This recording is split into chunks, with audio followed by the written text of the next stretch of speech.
Our next presentation features Elizabeth Hora. She is the public archaeologist at the Utah State Historic Preservation Office in Salt Lake City. Thank you for joining us, Elizabeth. Thanks, Beth. I'm going to share my screen as well.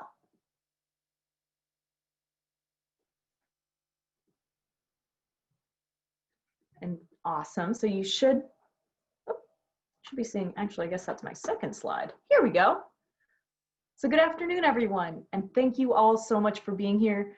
And a huge thank you to our conference organizers. This really is a wonderful accomplishment. And it is an honor to be able to speak with you today. I'm coming to you from lands traditionally stewarded by Ute and Paiute peoples. I live up by Park City, Utah, personally. Our office is in Salt Lake. These peoples and other bands and tribes have lived here in Utah and have taken care of the land for millennia. And so we're going to try to live up to their examples. I'm here to tell you what we are up to in Utah regarding how we're going to stop archaeological vandalism. You guys have heard a lot of really interesting and inspirational talks from Utah today. So here's another one. We're doing a lot and we're really proud of it. So in the few minutes that we have together, I'm going to be touching just briefly on a variety of topics, but I'm going to try to use chat to send you links where you can get more information and resources that I'm going to mention here. So, testing our skills here. The first resource is me. I'm Elizabeth Hora, and I'm public archaeologist at the Utah State Historic Preservation Office. Here in Utah, we don't have a state archaeologist. We have a public archaeologist whose job it is to make sure that the people of Utah understand the value and importance of archaeology through hands-on participation and collaboration. I personally think that people don't value something that they can't access.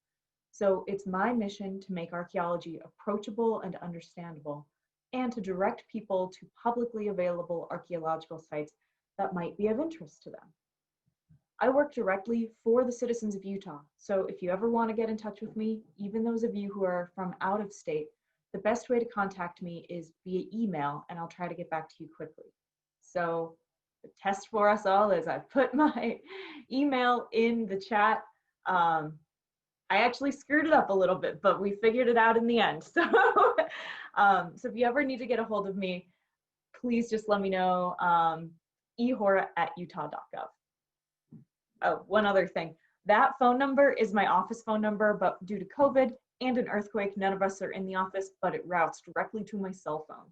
So feel free to call it. However, if it's after hours, I may not be able to pick up.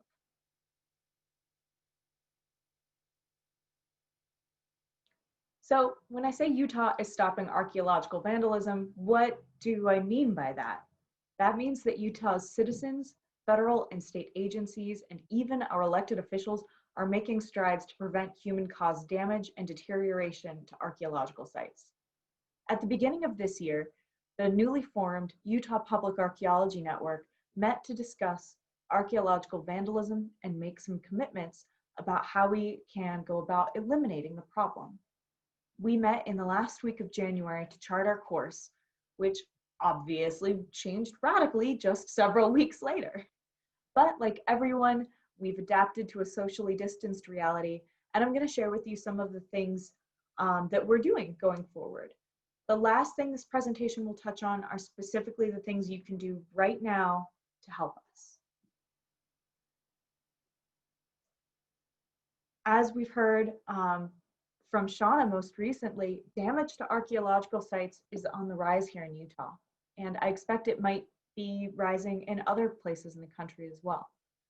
We're still working on gathering good data to track the increase across the state and then to figure out why people are getting out more, but we think it has something to do with more people visiting Utah's front and back country.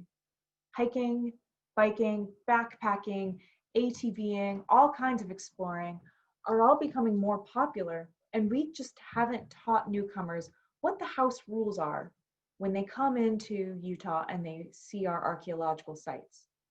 Also, our cities and towns are growing, pushing local recreationalists further out into areas where traditionally there have been few, if any, people at all. The professional community, and by professional community, I'm talking about land managing agencies as well as professional archaeologists who live here, none of us were really prepared for this influx of visitors. No one really foresaw the sudden popularity of outdoor recreation. And so while we're so excited to have new friends in this space, we're admittedly in a bit of a reactive mode. How can we get damage to sites down to nothing and quick? In January 2020, in the before times, we called a meeting to wrap our heads around this problem, and we had a check-in meeting of the Utah Public Archaeology Network in July as well. I'm going to go through 3 ways that we are, pardon me.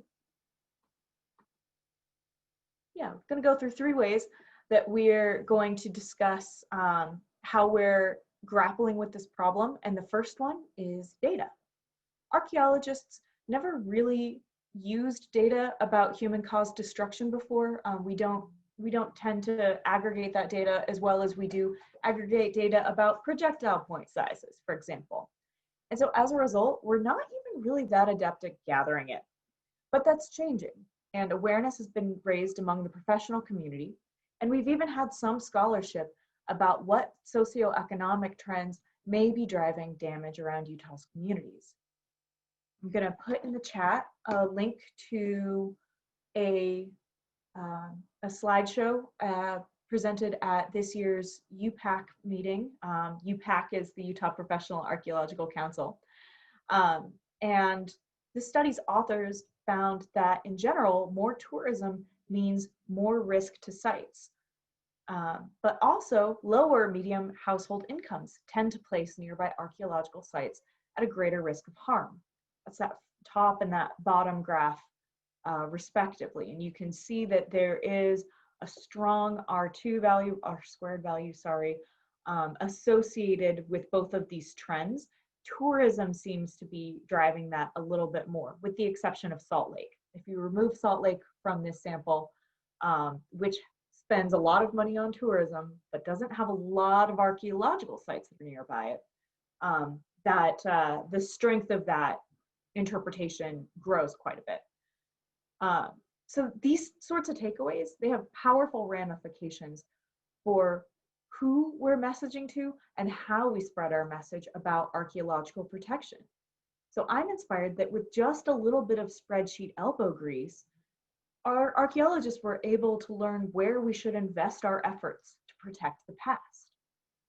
And one way that the rubber is really going to meet the road here in Utah is with the statewide cultural site stewardship program. Since everyone here already knows just a heck of a lot about site stewardship, I'm not going to belabor the point. Oh, pardon me. I'm not going to belabor the point here about, site stewardship. You guys are very well aware. But I do want to say very quickly how well supported the program is and what some of our dreams and goals are. It passed our state legislature unanimously earlier this year, and the governor's budget has set aside money for a full-time statewide coordinator position housed in our office. Once we have that person in place, which should be very soon, we're excited to use this stewardship program not just to monitor sites, but to develop citizen science projects. Stewards will be able to generate scientific data about threats to sites. And we're making inroads in the communities identified by Miller and Cannon's research earlier this year. I am a data nerd at heart, and I am just beyond thrilled that we're about to get some really good data that we can use to build sound policies to protect the past. So I guess it's data nerd meeting bureaucrat right there. Oh, I should have mentioned, sorry. If you are in Utah, or if you're in the surrounding area, or you think you're going to be in Utah quite a bit, you can sign up to learn more about our site stewardship program. We're just building it out right now. So please go to bit.ly.com/site stewardship interest. I put that link in the chat as well. We're going to be communicating with people as soon as we have our new hire, as soon as we start moving on being able to accept volunteers, information about trainings, on and on and on. We're creating right now a digital community that hopefully next year, with the advent of a vaccine, we'll all be an in-person, happy, loving community fighting the good fight about archaeological vandalism. The second thing that the Utah Public Archaeology Network is doing is increasing the outreach and education. Our new COVID reality has obviously shaped the way we do these things, and we're trying to find ways that we can reach people without being physically in reach. One of the ways we've done that is through our online presence with blogs and other online programming like videos. The other thing that we've created is artifact guides. We're also finalizing our teaching trunks that will be available at all 5 of our state's education resource centers for teachers to check out. These kits use real artifacts that have been surrendered to our office and put them to work teaching kids about, in this case, stratigraphy, with an emphasis, of course, on leaving artifacts where you found them. So I do want to take just an extra minute to talk about these artifact guides because I am so proud of them. I'm going to put a link in the chat where you can find some more of these artifact guides. We have a series of 5 available. They were actually the idea of Ryan Moreau. I don't know if he is here today. He is a really knowledgeable member of our archaeological community here in Utah. He said before that he has friends who feel comfortable picking things up from archaeological sites and taking them home. And that Ryan always felt at a loss about how to explain exactly why items should be left in place. And it's hard in the moment, right? When someone says, this is a thing I want, I don't see why I shouldn't want it. You say I shouldn't want it, that's not anything. So these are good resources for why and how archaeologists build value from sites in their context. That word again, context, in their original place.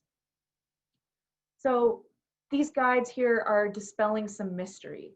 And I think it is probably really hard to read the guides at this level. So again, go to bit.ly/artifact guides. But maybe you can see on the very right in the projectile points ones, we're talking about like there's 5 different physical attributes: material, tip, flaking scar, residue, and base. And they all tell people like coded information about the person who made this projectile point. So for example, the material can tell archaeologists where the toolstone was originally quarried. The residue of blood that might be left on a tool like this can be tested to see what animal was killed by ancient people. Even the tip, whether or not it's broken off and how, can tell us if the weapon ever made contact with its intended prey. There is so much information on these here. In the chat, people are like, where is it? I'm putting it back in again, bit.ly/artifact guides. And so these guides explain a little bit of detail, and I really hope that they can be convincing the next time that someone is weighing whether or not to take home an archaeological souvenir. The final category, and one that actually did get a little sidelined by COVID.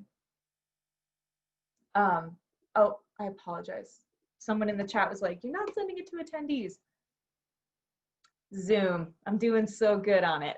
So I'll resend you all of these, but the artifact guides is now in the chat. My apologies. So the final category of what Utah Public Archaeology Network is doing is taking what were called proactive solutions. These did get a little sidelined, like I said, by COVID, because it's hard to get outside right now. So these are things that I suspect federal and state agencies are doing by themselves, like installing signs. The photo here is a sign at the Yates Springs petroglyph site that was just installed by the West Desert Utah BLM a few weeks ago. Signs like this, as well as graffiti removal teams that I know are at work in some of our national parks, adopt a site efforts, installing registers at rock imagery sites. These are all really well known to proactively prevent or even reverse human-caused damage. Once the snow flies and we've all come in from the field, I'm sure I'll hear from our friends around the state about all of the cool things that they've done about taking proactive steps. Site stewardship and professional papers, I apologize, those shouldn't be in there. So Utah has such a rich history, and people here have left behind such a diverse archaeological record. And so we're doing our very best to drum up some creative ways to protect it all. For our first year, I think we're doing pretty good. The trick now is going to be to keep up this momentum, and that's where all of you come in. Here are a list of 3 ways that you can help us protect the past. And I am copying and pasting information back to all panelists and attendees. Here we go. So the easiest one, encourage one other person that you know to become a site steward. It isn't for everyone, and we know that, but maybe you have just one friend who you think would enjoy it and you just haven't approached them yet. And you know that for every one person who becomes a site steward, they touch the lives of so many other people. You know that you all have. Site stewards approach the outdoors differently, and they're a role model for others to do the same. So bit.ly/site stewardship interest is the Utah specific one for the program that the SHPO and Utah Public Archaeology Network are taking on. you&rsquo of Friends of Cedar Mesa has done a fantastic job creating a statewide program that works with the BLM and several other agencies. So ours is kind of crystallizing that and making funding happen, essentially. We're going to be able to, year over year, have a person run this program out of our office. So site stewards will always have a consistent point of contact. We're also trying to expand the land base that we're using by talking to NPS, National Park Service, Forest Service, state parks, BLM, everyone. The second way that you can help protect the past is those artifact guides. I'm going to put that in the chat just one more time because they're really popular, and I'm so glad they're popular. There are questions about them, and I'll answer the questions at the end. So these artifact guides, how I think they might be used is that you could download them and show them to your friends. That's really helpful. If you have the ability to print them off, please do. There's space at the bottom for you to add your own logo. So please take them and run with them. If you have any recommendations for artifact guides you'd like to see, let me know and we'll try to get those going for you too. If you can print them and stick them up in like a coffee shop, if those still exist, I don't know. I haven't left my house. You can absolutely do that too. We're just going to try to get these out into the world to help people understand why we value leaving things in their place. And the last thing that you can do to protect the past right now, and this is a big one, is volunteer your time and knowledge to get the word out about archaeology and archaeological preservation. If you like to write, you can write an op-ed for your local newspaper about the sites that you love and the threats that they face. We also have a blog here at the Utah Public Archaeology Network. I'd love to get a video blog from you or a written blog with tons of photos. We already have from several people and they're wonderful. We also have a monthly presentation that I'm going to put in the chat right now. That is virtual 9 Mile Canyon Stewardship Day. So right now we've turbocharged our normal monthly presentations because we had 9 Mile Canyon Stewardship Day and International Archaeology Day come together at the same time. So we have like 9 or 10 video presentations that we're giving live every Wednesday. That's why I couldn't be here with you guys yesterday. I apologize. You can learn more about all of these presentations at Virtual NMC 2020. If you or someone you know would be interested in giving a talk, we would love to host you for a talk. It can be on anything that your heart desires having to do about archaeology. You guys are by and large, site stewards, you are some of the most knowledgeable and most passionate people in the country when it comes to protecting the past. It's really great to have you, get out and talk to people one-on-one, but we can help provide a platform where you can reach a larger audience and spread your love and spread your knowledge. And I'd love to help you do that. So these are just the 3 big ways that you can help protect the past. Like I said, you're already doing a lot. And so thank you. A huge thank you to all of you who donate your time, your knowledge, and your love to protecting the past. You are absolutely inspiring. And there is a lot of chatter in the chat. So I'm actually gonna stop screen sharing and we can start talking about some of this. Thanks, guys. Well, thank you, Elizabeth. And I was going to acknowledge the chat. But first, I have one question came in. Do you want to define what a public archaeologist is versus state? Is there a difference? And are there other archaeologists in Utah that work in your office?